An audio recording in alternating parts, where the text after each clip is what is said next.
Jiggy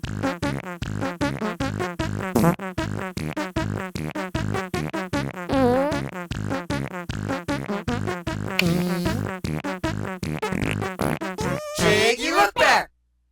We're here, everyone! The game that inspired the channel name itself, Banjo Kazooie!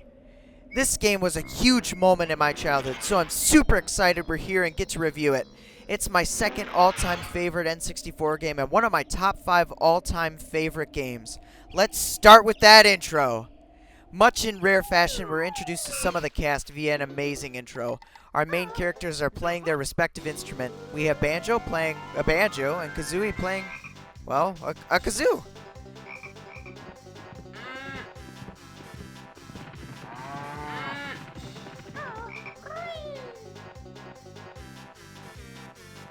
We're introduced to Banjo's sister Tootie, who's playing a flute, and Mumbo comes in playing a variety of other instruments. I love the animation here. They actually did full motion capture at first, but evidently decided against it and animated it all by hand. Banjo's hips still contain that motion capture element. I think the animations perfectly capture the characters and are full of charm. This intro gets you excited for the game, and also, this main theme here is a banger. You'll see this repeating theme throughout the game of fantastic music.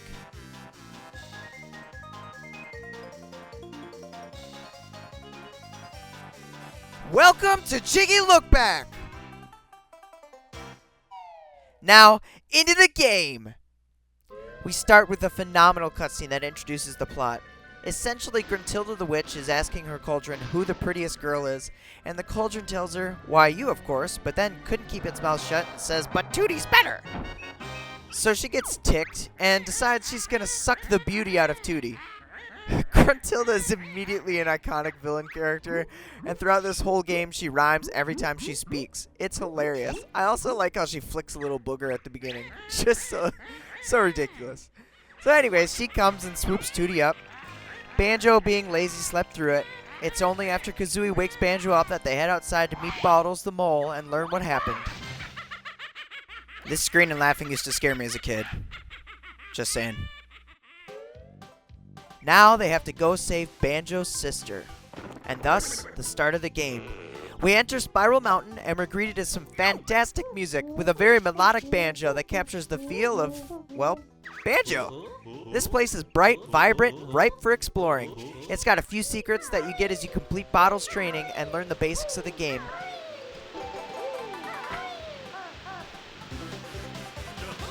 Younger kids get to vent out their frustrations on these veggies. That's for me being forced to eat you as a kid. We can also get some empty honeycombs to get another health slot. A cool reward for doing the training.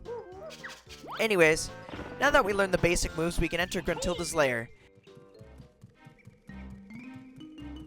In between, we're greeted to a little cutscene, which shows Tootie and a machine all frightened.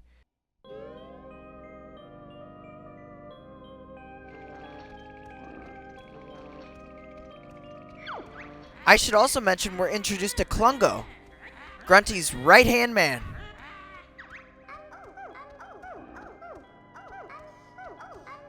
Anyways, let's get into the lair. This functions as the main hub world of the game. It's got plenty of secrets throughout the game, but not as much at first besides another bangin' track. It's here we're introduced to the main collectible of the game, Jiggies. Hence the name of my channel. Nothing was more satisfying when I was younger than getting this animation. I love how when you first collect an item in the game, the item pops up with googly eyes and explains what it is and what it does. It's quick and works so well to keep the flow of the game going. I love it. So we walk to the right side of the layer and we're introduced to the puzzles that unlock worlds by using the Jiggy pieces. We place the piece and boom! We can enter Mumbo's mountain. Let's get into it!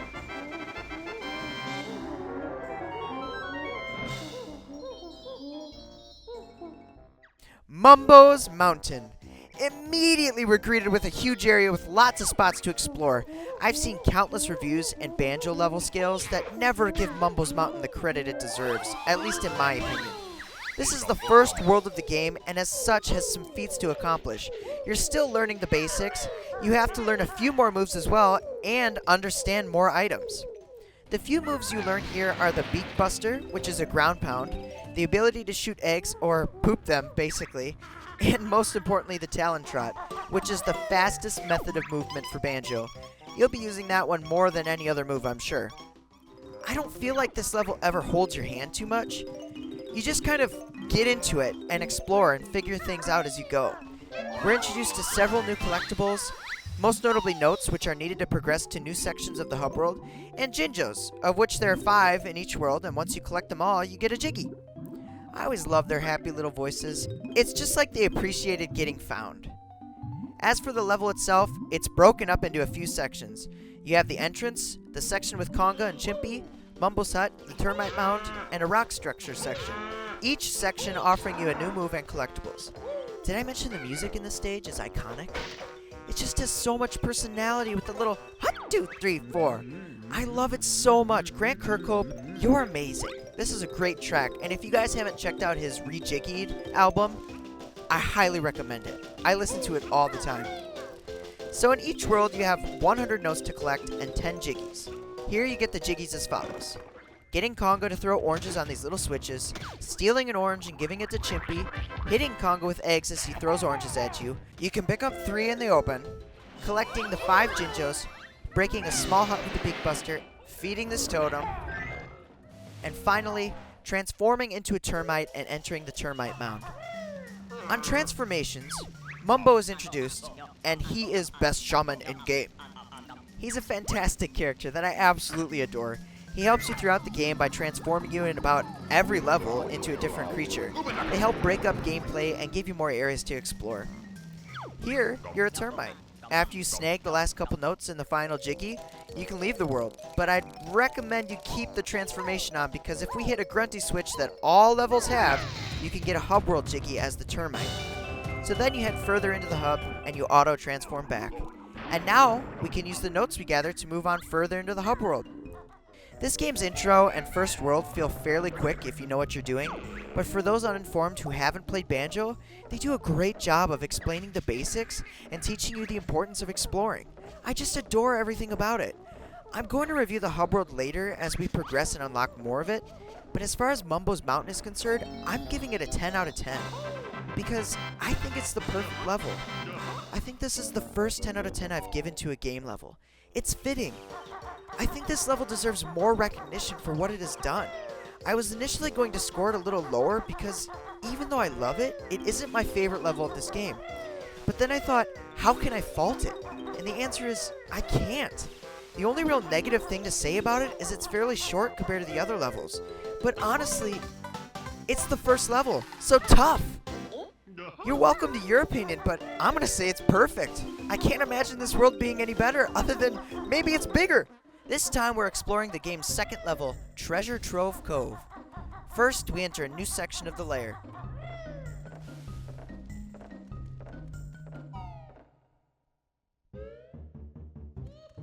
Here we meet Brentilda. She's Grunty's sister, and we'll share some interesting facts with you about her. To new players, they won't understand the significance, but to veterans, they know why this is important.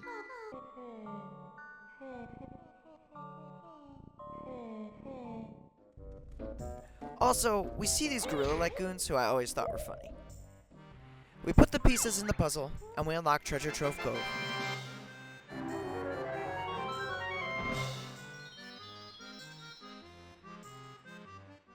But before we set off, let's stop down these stairs and hit that cauldron. These function as warp points in the lair.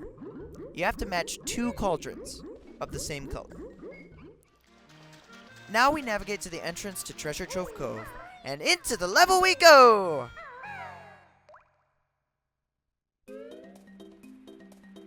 Immediately we're greeted with a bopping track. This track really gives you a beach feel. It's perfect. It's happy. It's fun. That steel pan in there really brings it all out. We're also treated to transitional music like in DK64. And by that I mean as we enter different areas, the music changes either subtly or to a whole different track depending on what we're doing. For example, going into the water here used to scare me because of Snacker. I didn't want to die, and a similar Jaws sounding track plays to make him intimidating.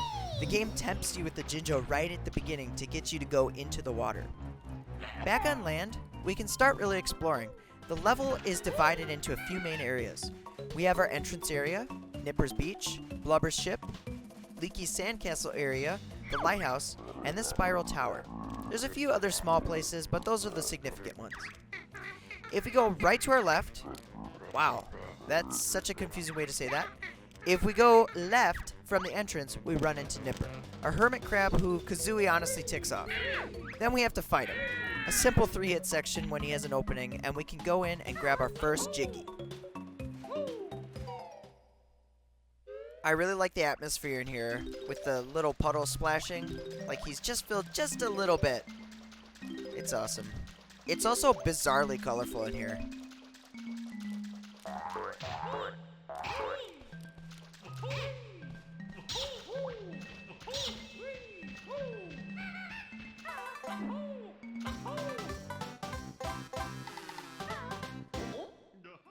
We can't forget there are 2 honeycomb in this level. One by Nipper. As you can see, it's down in the corner right off of his shell. Grab it, but don't let Snacker grab you.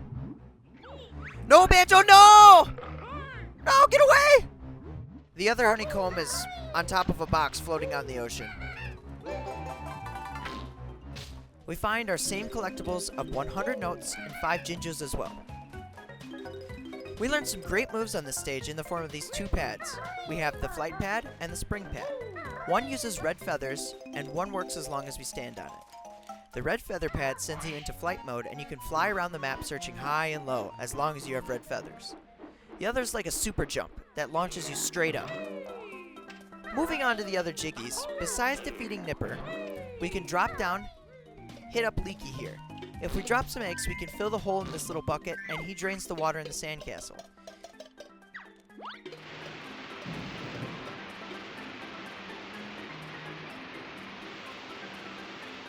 Now we can enter the sandcastle, and we can spell out Banjo Kazooie on the floor tiles, and this will open the gate to give us another Jiggy. This area is also used for cheat codes later in the game.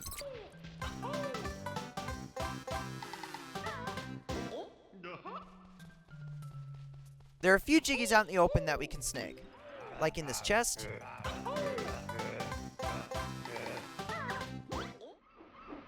on top of the lighthouse,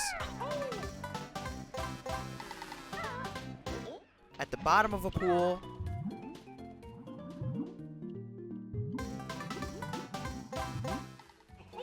and 2 in small caves. We can meet Blubber here and return his gold, which is in his ship. First, we break the seal on top of the ground pound and find one underneath.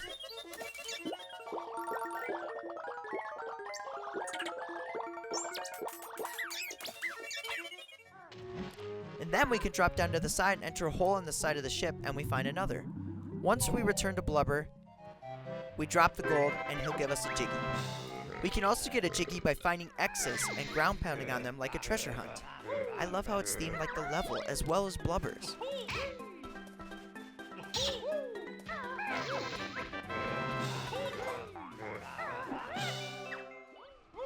Don't forget about those 5 Jinjos you can grab as you see them.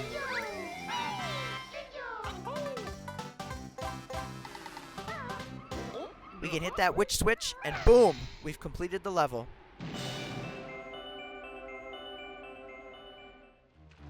I love everything about this level. The Jiggies are fun, and I especially like the ones that are themed like the level.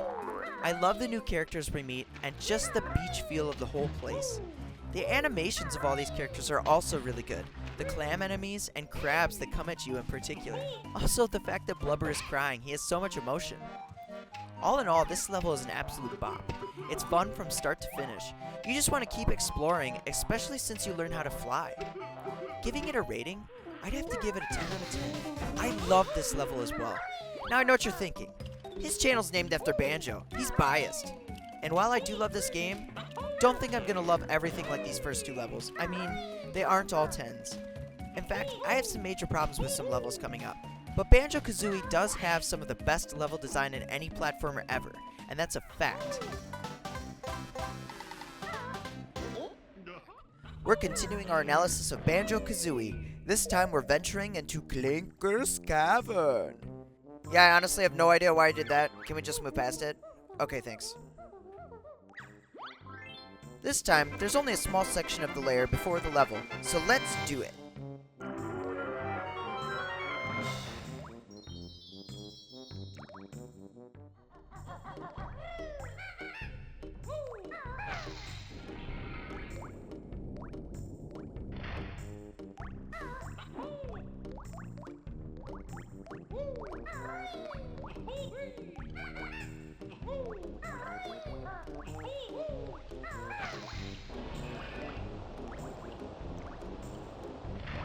Now, into the level we go!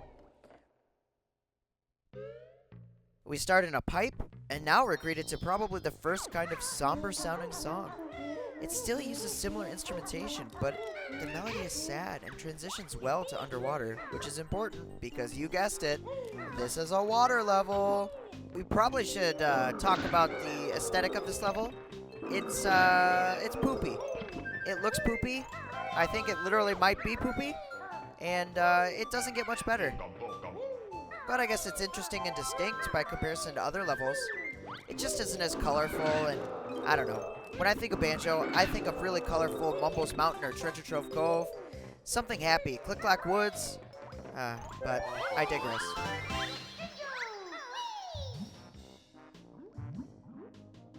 If we travel further and underwater, we're greeted to Clanker smiling at us. And dang, that's a scary face to walk into. What I love about this is Clanker is just absolutely huge. Clanker's actually Grunty's garbage disposal. He eats everything thrown at him, except us, I guess. As you can probably see, this is like the game's designated swimming level. I have to say, I'm never a fan of swimming levels, but this may be the first I ever enjoyed. Don't get me wrong, it doesn't stack up to Treasure Trove or Mumbo's Mountain, but it's still solid. There's plenty of opportunity here. As far as moves go, we learn the Wonder Wing, a move that lets us be invulnerable for a short period of time. As long as we have gold feathers, we are good.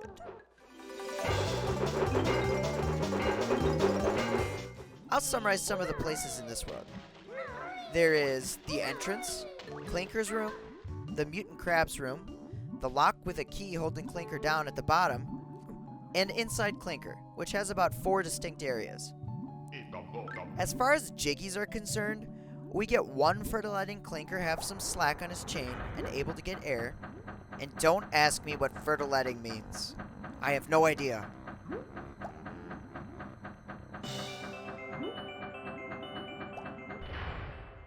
One from breaking a small window up in his room.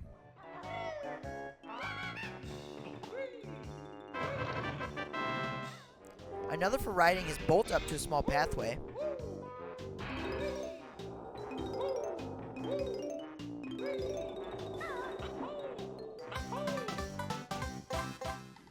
The 5 Jinjos, of course.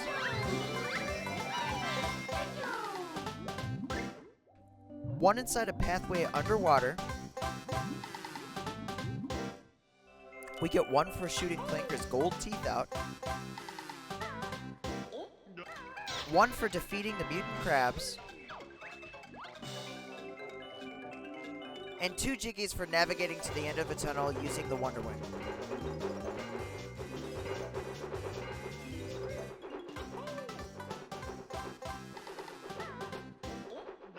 Finally, 1 for completing the ring challenge in Clanker's stomach.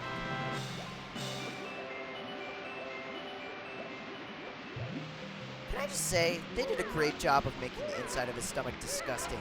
It's so awful, and Banjo and Kazooie are probably getting it in their mouths. It's disgusting. We don't really have many enemies here in this level. Besides the mutant crabs, we have these guys that shoot out of the wall, and they're kind of your main enemy here. But they're super easy if you see it. And inside Clanker, we have some tentacle things that hurt if you touch them, but again, they're super easy to avoid. We do get to meet Goop, who's cute and gives us air bubbles, but that's about it. I didn't say it in my last video, but it's worth noting Mumbo doesn't give us transformations in Treasure Trove or in Clanker's Cavern. I feel like in this world in particular, it's a miss, because I would have loved to have been something that swims fast. Oh well. There's still plenty of Mumbo tokens to collect. Now we have all the jiggies, let's hit that witch switch, grab the last couple notes, and get the heck out of here. And now for my review. Clanker's Cavern takes the initial obligatory swimming level and reinvents it in a cool way. If I'd have a swimming level, I'd want it to be something like this. But that being said, I'd still rather not have to swim. And coming off the heels of Treasure Trove, which did have some swimming, granted not nearly as much, makes it feel very slow-paced by comparison. I'll give Clanker's Cavern a 7.5 out of 10.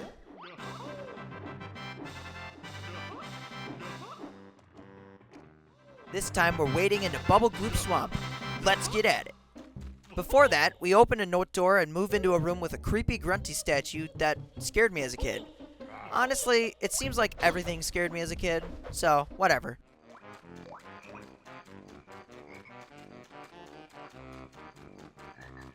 But now, into the level we go! As we enter the level, we're greeted to some frog croaking and heavy brass. But before we really get into the music, Bottles informs us of a new move if we find him. He just so happens to be by the entrance, so BAM! This move is the wading boots, for going into this world's piranha-infested waters. You can pick up these boots where you see them, and basically Kazooie's legs stretch out and it allows you to walk on surfaces you normally couldn't walk on. That's about it.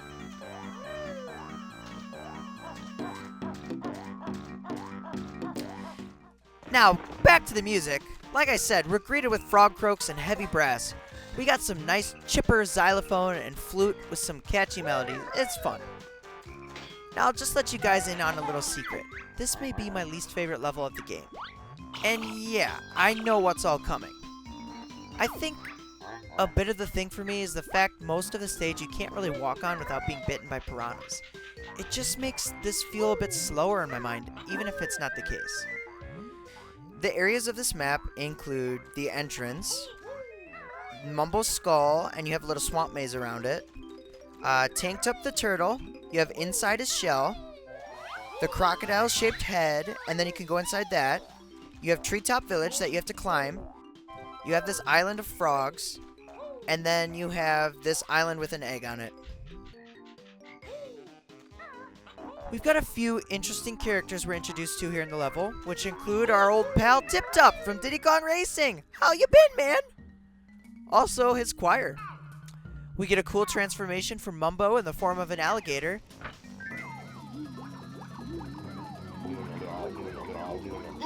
He's a fun little change-up and can bite attack, which is fun. After transforming, we can meet Mr. Vile. He's a real piece of work. Beat him 3 times in his contest and you can finally get a Jiggy. It honestly just feels like a hassle after 2 times. Why do it 3 times? It's just too much. On the subject of Jiggies, here's how you acquire them. 1, obviously for Mr. Vile. 1 from the Tip Top Choir memory game. 1 from the 5 Jinjos.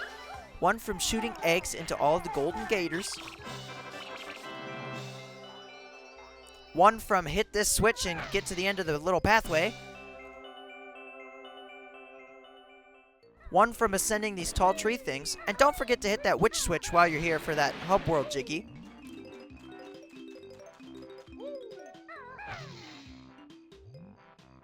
So satisfying to break that thing. It's creepy.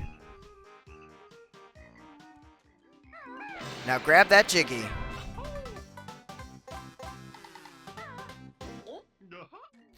One from hitting the turtle's legs, which is how you get to Tip Top.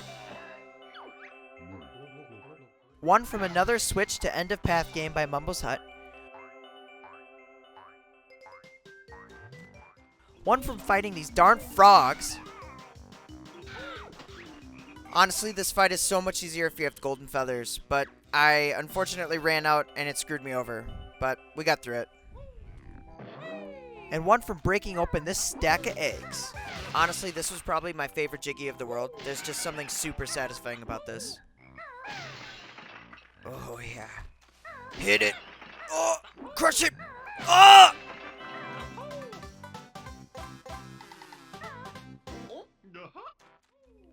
Don't forget, there are 2 honey pieces to collect.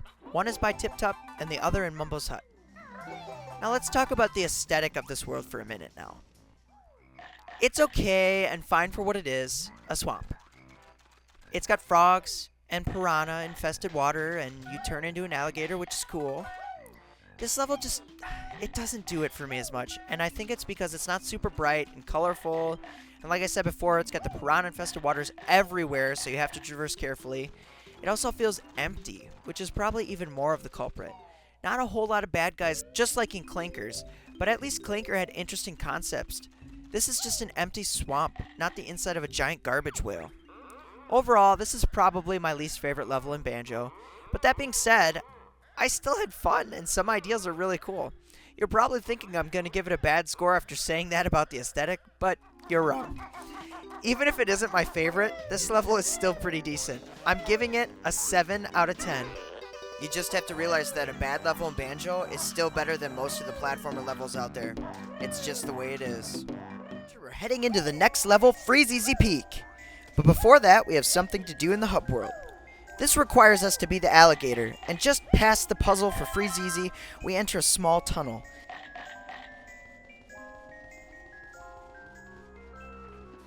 At the end of the tunnel, we find Cheeto. This is one of Grunty's spellbooks, and he gives us cheat codes to enter into the sandcastle on Trove Cove.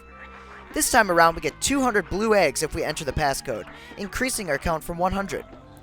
These are so helpful, especially in a specific level to come, so you'll want to take the time to do this. Navigating our way through the layer, we can find Freezeezy Peak's entrance, so let's do it! Into the level we go! Starting with the music, we have some fast-paced woodwinds and synth. This melody is one of my favorites from the game. It's super catchy and captures the feel of this world perfectly. As far as characters in this level, we get to meet Boggy's family right away by the entrance in his igloo. They're all sad because they don't have presents, and their dad went out to get the presents, and he disappeared. So I was kind of laughing as I was rewatching this because I started thinking of that one video of the kid that's like, his dad or whatever was saying he's on the naughty list, and he's like, well, no, actually, I'm on the good list. And then he's like, no, you're on the naughty list. Father Christmas said so. And he's like, well, Father Christmas isn't being very nice to me. I am actually on the good list. And then he motions like he's going to uppercut him and all this stuff. It's funny. Watch it if you haven't. Then going down the hill, we meet Boggy himself. We get to meet the Twinklies, which are Christmas lights. We play a small minigame with them, saving them from the guys that want to eat them. We also meet Wazza the Walrus, and inside his cave is the mythical Ice Key. But we can't talk about that yet. We will at the end of the game, but just wanted to point it out that as this game specifically makes you look at it and wonder, what is that? This level, we have some of the most annoying enemies in the game, in my opinion. We have the ice cubes that, when you hit, break into smaller ones. They aren't difficult, they just take longer. But here we have these snowmen that throw snowballs at you, and you can only defeat them with the Beak Barrage move, which is coincidentally the move we get in this level. It's a very precise hit to the X on their hat to beat them. It's pretty tough sometimes, especially when they matrix dodge out of the way because they're throwing a snowball at you. The Beak Barrage you learn from bottles is a move where, when flying, you can propel yourself forward at high speeds. You can break targets or traverse fast, but it does consume your feathers pretty quick, so be careful. There is also a transformation in this level. We get to be a small walrus. Similar with other transformations, we just can go into small paths or the icy water, with the exception of the first race with Boggy on a sled. I just love this level. It's so much fun and everything about it's happy. The world itself is bright and fun to navigate. We can divide it up into a few sections. We have the entrance area with Boggy's igloo, the Twinklies tree, inside the Twinklies tree, this area with the presents, the big snowman, Mumbo's hut, Wazzy's cave, and this small little village here. The Jiggies here are also fun. Here's how to acquire them. 1 from the 5 Jinjos per usual. 1 from sliding down the ramp on a sled to slam the Jiggy out of Boggy.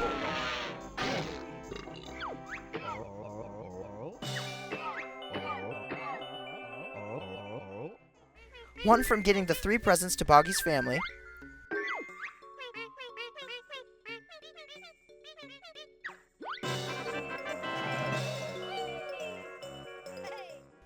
1 from beating all the snowmen.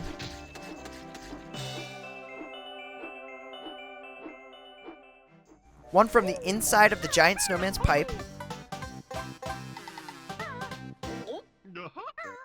one from the Twinklies minigame and climbing the inside of their tree, one from being a walrus and going to Wazzy. He just hands it to you.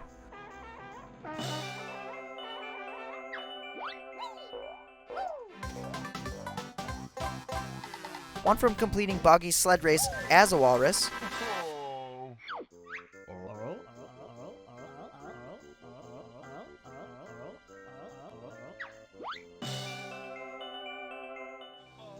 One from hitting the targets on the giant snowman with the beak barrage. And finally, the last one, you actually have to learn to use the speedy shoes from the next level. It's another race with Boggy, this time on foot. Once you have all the jiggies and notes, you can be on your merry way. Overall, I really enjoyed this level. The vibe and the platforming are top tier. If I had to give it a score, I'd give it a 9.5. It's fantastic. I would give it a perfect 10, but in my mind, forcing me to backtrack to it after learning another move in a future level made me irritated, so I'm bringing it down half a point because of it. But it's small potatoes backtracking, not big potatoes, so it's not a huge deal. This time, we're sifting into Gobi's Valley. Let's do it! Into the level we go! We get in and the music starts off with another bop. I don't know how they do this, but it's got a super cool sitar and synth mix here. The melody's just so good, and the transitions to different areas really bring this track out. It's probably in my top 5 of Banjo tracks, which is probably in my top 5 of all-time tracks.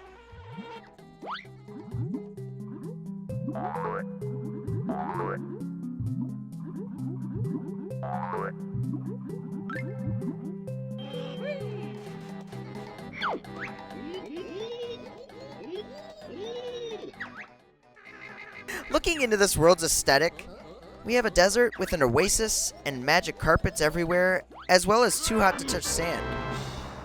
I really like how the places you enter have cobwebs and stuff in them to make them seem old.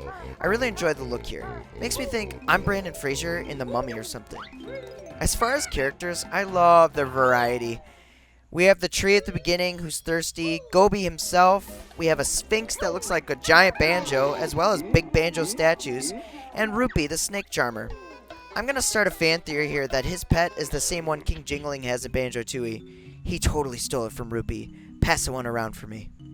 Justice for Rupee. We get some mummies here that are unkillable, which makes sense, as well as giant mummy hand things we can kill.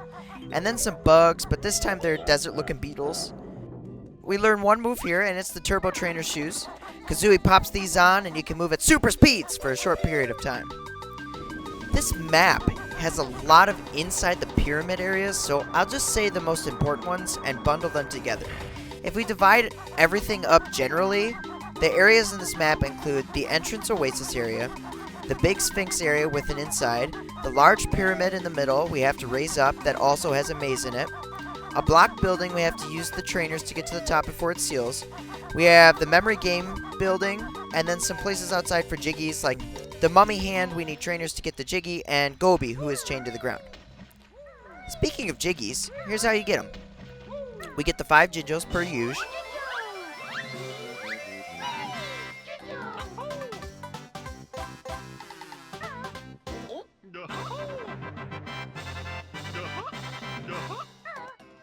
We get the trainers and can snag the jiggy from the mummy hand, like I said earlier.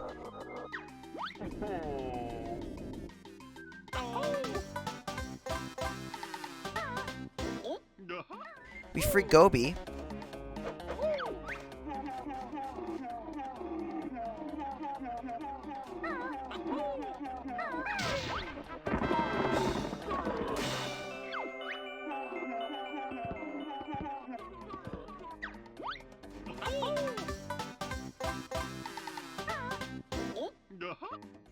We go into the Sphinx and grab the jiggy.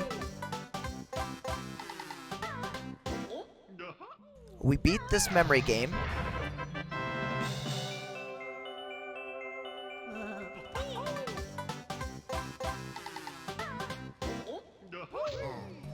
We fly through the statue rings.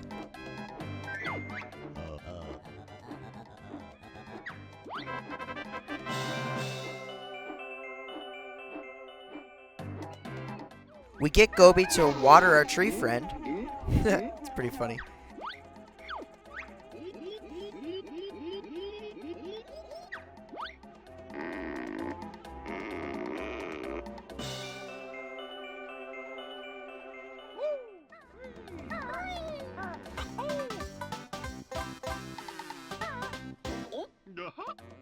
Snag 1 at the bottom of the pyramid. We fall through at the hole at the top. We get 1 from helping our snake charmer friend Rupee.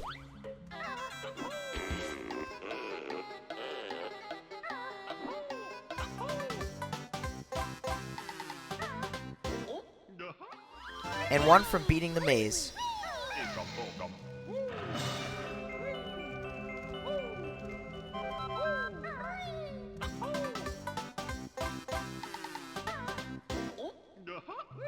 I realized that in my last video, I didn't mention the honeycombs or the witch switch. Shame on me. I can't believe it. Well, here, don't forget to hit it. It's in the maze.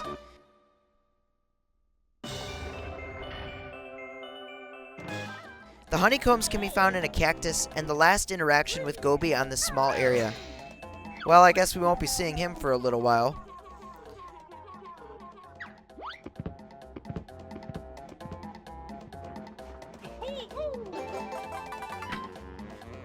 Now this level has a lot of charm, and I really dig the aesthetic. I think the music is banging, and it's a lot of fun to play. Characters like Gobi and Rupee are funny. I'm gonna rate this one a 9 out of 10. I really enjoyed it. This time we're spooking into Mad Monster Mansion. I can't believe I am playing a level like this at the end of October. It was perfect. It's almost like I planned it, but I really didn't. Trust me, I don't think that far ahead.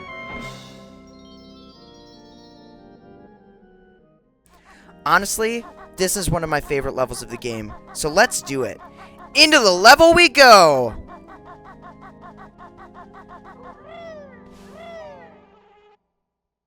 Starting off the music, this is the perfect track for the feel of this level. It's spooky and awesome, you get your owl hooting and a creepy synth sound. I have no clue how they make the xylophone sound creepy, but they do. You get a cool organ that draws you in, the melody is so good, this track is another banger. Grant Kirkhope, great job. Aesthetically, this level has so much class. I love the hedge maze and the ghosts that come out at you and do the little whoo ghosty noise when flying towards you. We also have some bats that hang around and fly at you when you get close. Not to mention the skeletons. The cool thing about these skeletons is that some of these guys get huge. I love that they aren't all exactly the same, even if they function the same. Some of them are giant and some of them are smaller. It's super cool to me. Just to have that variation adds so much character. I'm just going to quickly mention the honeycombs because I forgot 2 videos ago. You get 1 from this room on the top floor of the mansion right by the entrance, but you have to be a pumpkin to get it. And 1 at the top of the church. You have to fly up when you're inside. The witch switch is also up here, so just do that while you're here.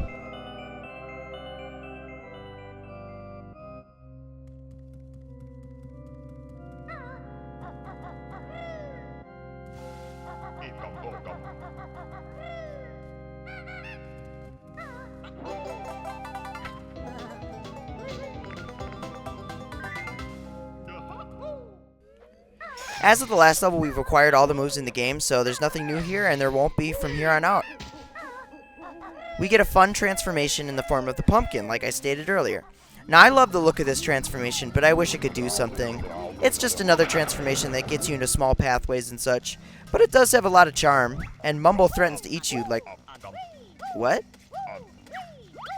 Let's talk about the areas of this map. I won't be too specific around the mansion as it has a lot of rooms, but I'll mention the most significant ones. Okay, so starting off, we have the entrance area, the mansion, and inside the mansion there are several rooms. Most notably, the main room right at the ground and the room with Grunty's toilet in it. It's got a cellar around the back that you can go inside and go explore. Outside and inside the church, the hedge maze, the well area, and the shed. Like I said, there are tons of little rooms around, not just the mansion, but everywhere on this map, and I love it! It has a ton of interesting jiggies to find. Here's how to get them. You can find 1 inside the cellar. Even when I was a kid, I always thought there was something mysterious about the cellar, and boy was I right. 1 in the mansion main room, but you have to fall from the chimney to get it from this big ghosty. I think this is probably my favorite Jiggy of the level. Mostly because you have to be sneaky and this goes to sleeping, but he also looks really cool. It has a lot of character, and this room is awesome with all the different posters.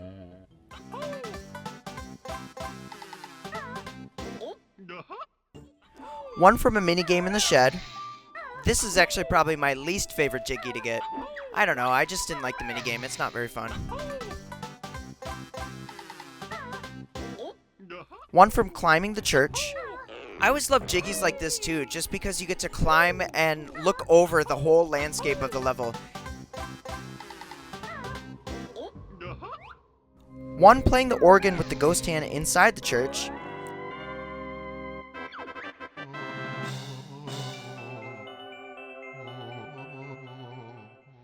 One from fertilizing these plants with an egg, and they curse us out. Just kidding. They're saying thank you. They really are. They're saying thank you.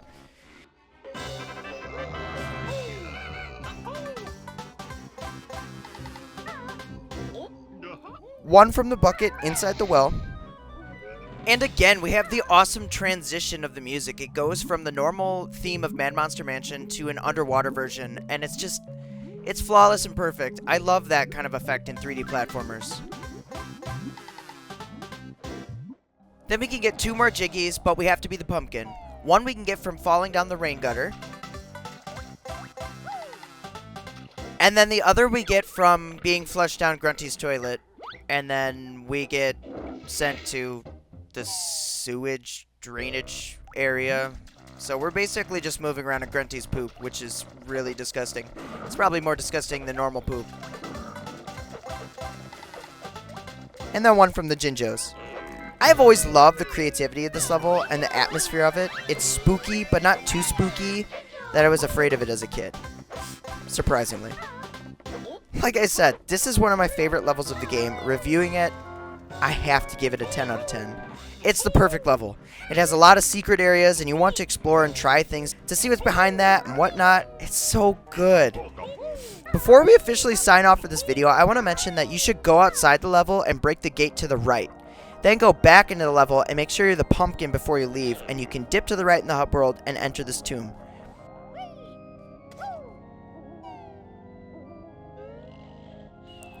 When in here, you'll see Mumbo, and you have to change back, and you can break this coffin and hit a switch that raises the water level in the hub world.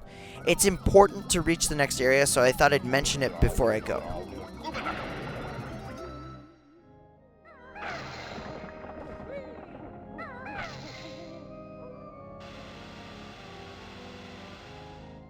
Continuing our adventure, we are visiting Rusty Bucket Bay. Hope you pack some Dawn dish soap because Banjo's fur is gonna need it after this one. Let's get into it. Into the level we go! The music, it starts off with trumpet and it going up and down xylophone. Eventually adding in some ship horn noises. It's pretty catchy.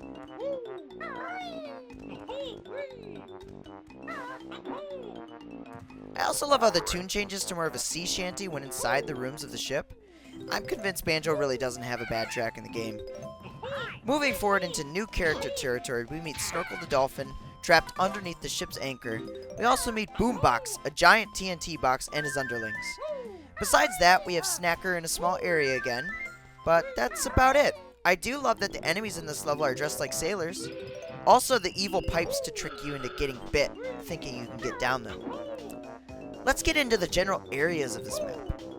You have the entrance, Snacker's area, a few giant metal crates with areas inside them, the toxic waste area, 2 cranes, the ship, the dreaded engine room, and so many areas within the ship through windows and pipes. That's actually my favorite aspect of this level. You find a bunch of hidden rooms. Sometimes windows on the ship can be broken, and you can enter inside them to find like the captain's quarters, a kitchen, bedrooms. Oh, and I should mention this is the first instant in this game that I spot a reference to something else. This pick is a reference to 12 Tales Conquer, or was it Conquer's Quest at this point? I'm not sure. But either way, this is supposed to be Barry. Obviously, she changed a lot with the final game, but an interesting Easter egg nonetheless. I loved when Rare put these in their games. Banjo Tooie had a lot more though, as they were a little more established at that point. One thing you'll notice about this world is that the water is toxic, and it drains your breath meter just by being in it. It's no big deal, but it could get you if you're not careful. You'll find yourself hopping across this level, which, honestly, not a bad way to go about it. It's kind of fast. Let's talk about Jiggies. So here's how you acquire them. You get one from our Jinjo friends as usual. One from freeing our dolphin friend.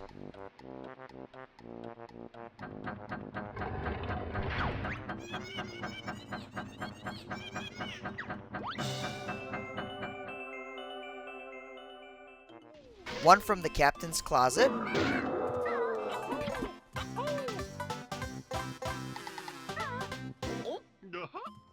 One from using the crane to lift this box.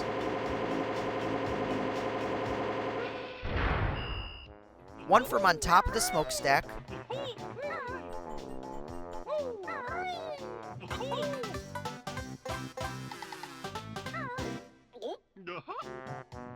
One from hitting the horns in the right order.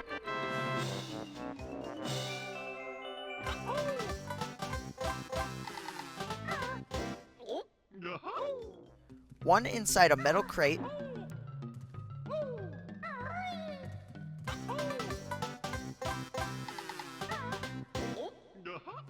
One from beating Boombox.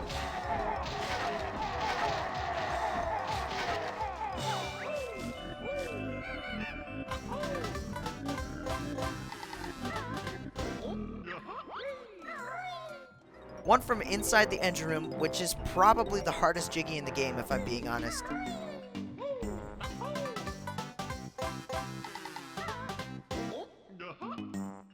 And finally, one from stopping the propellers on the ship.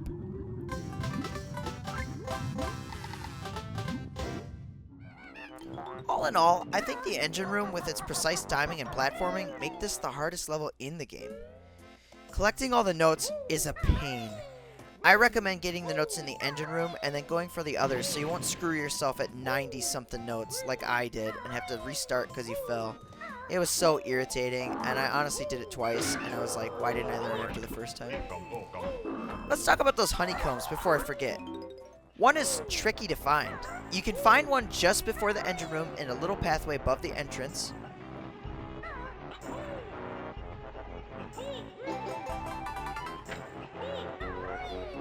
The second is found in a special area just under Snacker's section through a hole. It took me forever to find this one. And finally, the witch switch is on top of the ship. So just smack that before you go. Now that we've done everything, let's talk about the aesthetic. It's cool. I think it's totally different, and I liked exploring the ship. It's dirty and nasty like Grunty, so it makes sense. The polluted water adds some nice challenge. Overall, if you can get past the engine room, or at least deal with it first, you'll have fun exploring every nook and cranny in this level. For that reason, I'm going to give it an 8 out of 10. Clickety clackety, let's get atty. That's right, fam, we're headed into Click Clock Wood. This is the last world of the game, so let's do it. Into the level we go! So coming into this level, you'll notice there's something a little different. There are 4 doors, each representing a different season. You'll notice we have a theme playing, but it's pretty muddy sounding, like the deep end of a xylophone. This song really takes effect with the different seasons. We'll have spring, summer, fall, and winter. We progressively unlock each season as we go, but we start off with spring.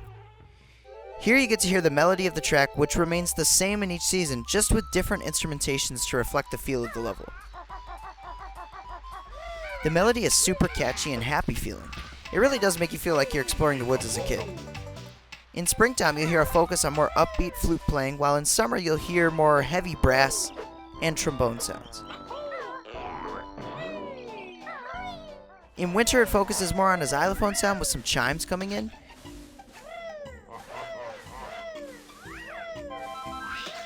And with fall, it's more of a deep synth. The differentiating of instruments really captures and adds to the feel of each season. We meet some fun characters here, including Nabnut the squirrel, Naughty, a beaver locked out of his house, Irie the eagle, who we raise as our own, and the Zubbas. One thing that makes this world special is the fact that it goes upward, and it's a lot of skillful platforming. and it subtly changes throughout the seasons. I'm always a fan of the levels that emphasize verticality in these old platformers because it feels different than the vast majority. You basically scale a giant tree and encounter various things along the way, like a treehouse and Nabnut's home. It's awesome. The enemies are themed like the level and have some Robin Hood looking guys with the little birds that pop out and try to get you to fall on the tree. I just love that touch. We do get a transformation in this level. Although Mumbo's hut is available in all seasons, you only get the transformation in spring. But Mumbo does react funny in each season, so you want to stop by just to see what he's doing. The transformation itself is arguably the best in the game. It's a bee. This transformation allows you to fly infinitely. You use it to grab a Jiggy at the very top of the tree.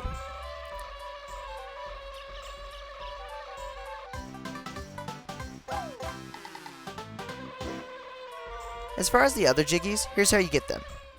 One is found when you go inside the top of the tree.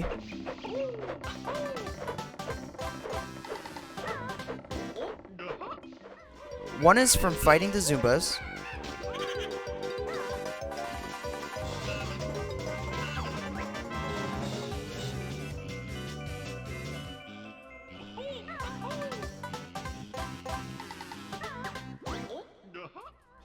One is from platforming on these leaves.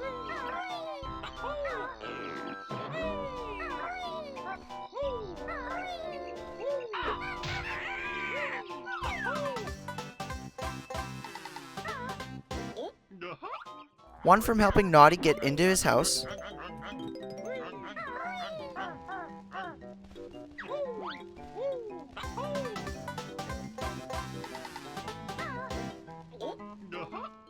One from the treehouse while it's in construction.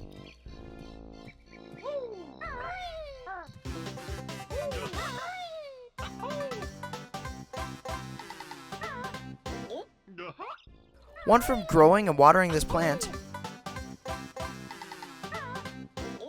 One for getting Nabnut's nuts. Yep.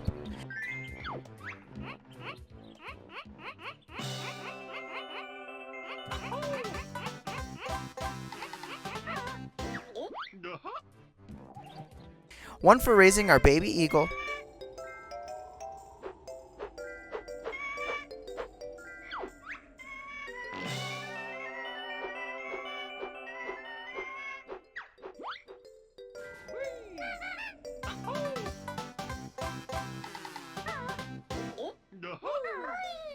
And finally, collecting all the Jinjos.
What can I say more about this world? I mean, the aesthetic is fun, the music's catchy, the transformation is great, and it's fun.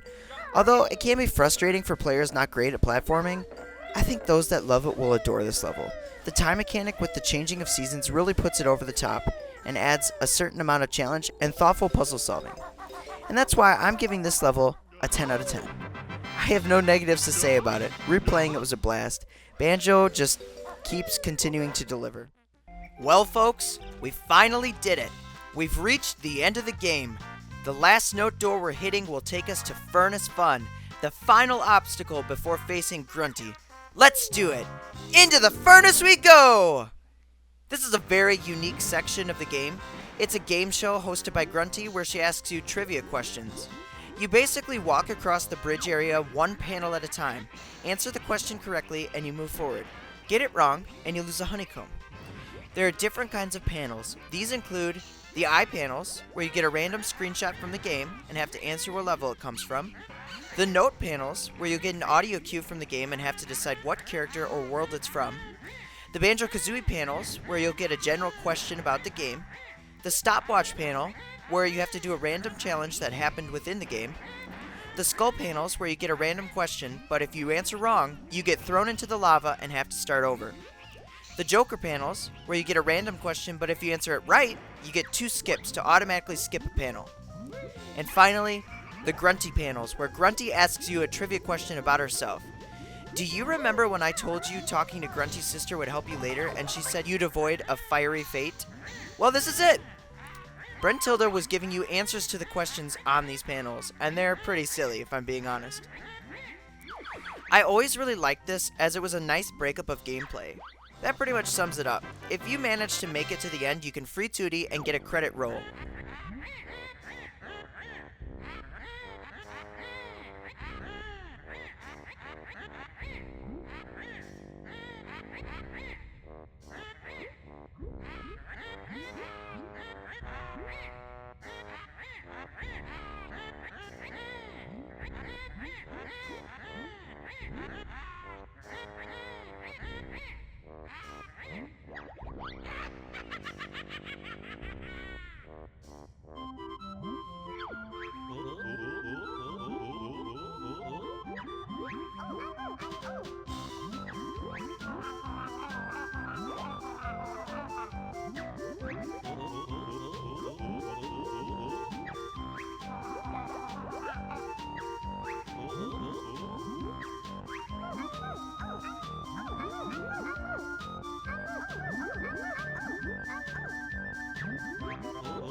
But surely this can't be it.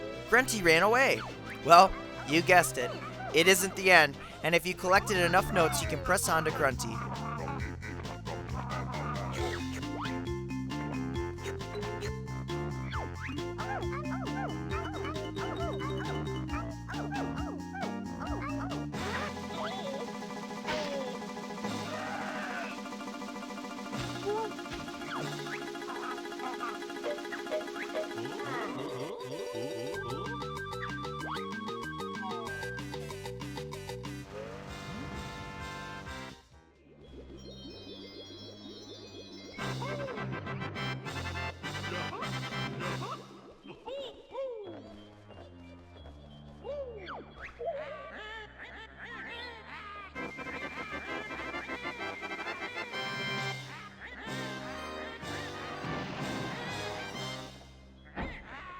Side note, if you collect all the notes and jiggies in the game, you can get a health boost that doubles your health at the end. It can be really helpful in this last boss fight.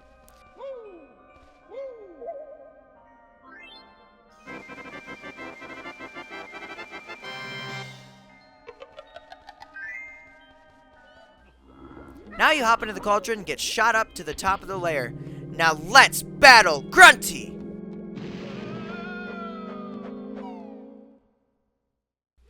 You fight her in several stages. I love how this boss music is her layer theme, but faster, so it gives you a sense of urgency and stress.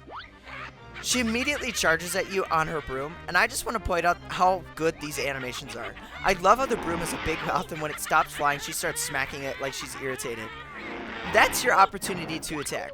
Do it enough, and she launches a super spell at you before going into a mode where she shoots at you constantly. Hit her with some eggs until she can't fight anymore.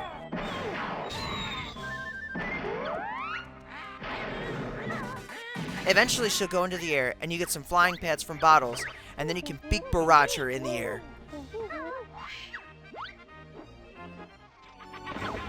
Do this enough, and you reach the final stage, summoning the Jinjos to help. I always love this. It's like when a bully picks on a nerd, and eventually the nerd gets fed up and fights back, and just destroys the bully.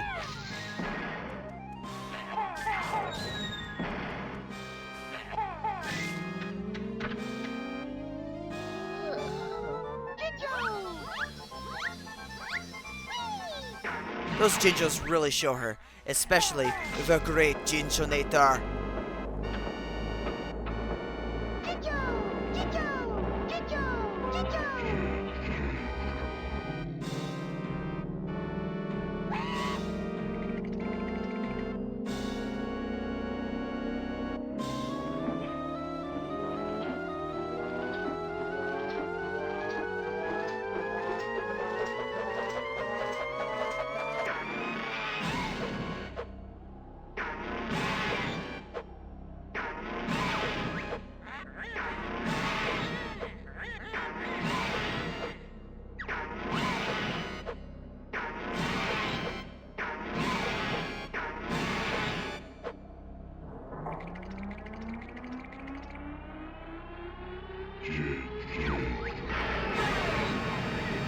When he hits her, it's all over. She falls off the top of her castle. I love these animations.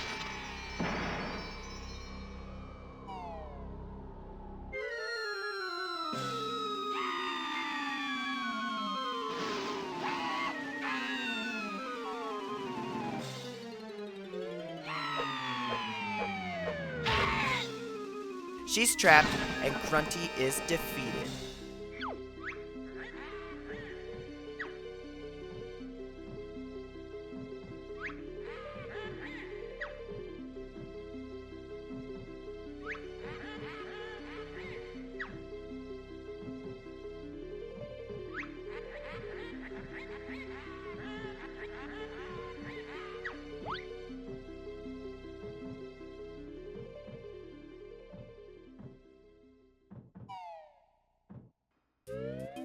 We get another credit roll.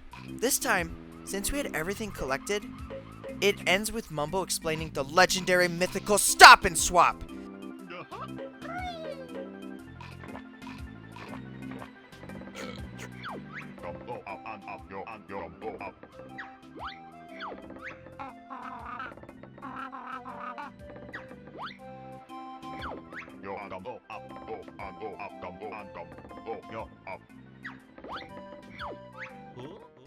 This was basically a plan by Rare to introduce some data transfer between Kazooie and Tooie, letting you get abilities and items from one game into the other.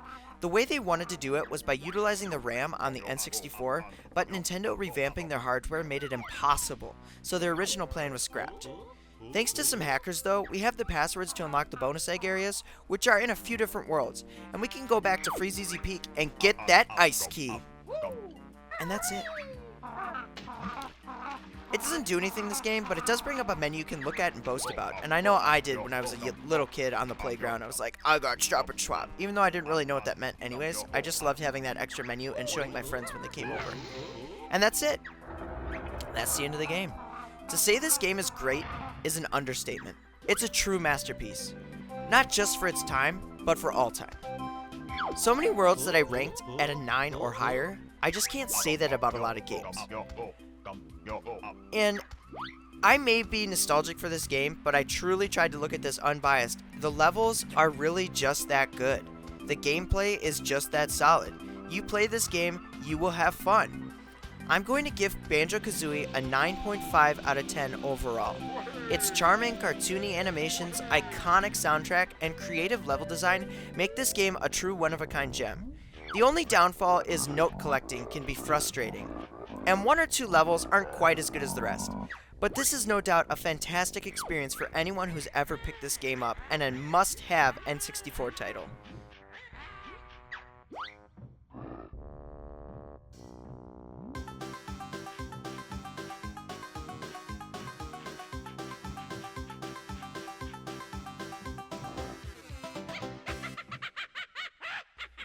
Well, that's all I have for you. I hope you'll like, subscribe, and hit that noti bell. Let me know in the comments if this is your favorite N64 title. It's definitely in my top 3. Until next time, have a good one!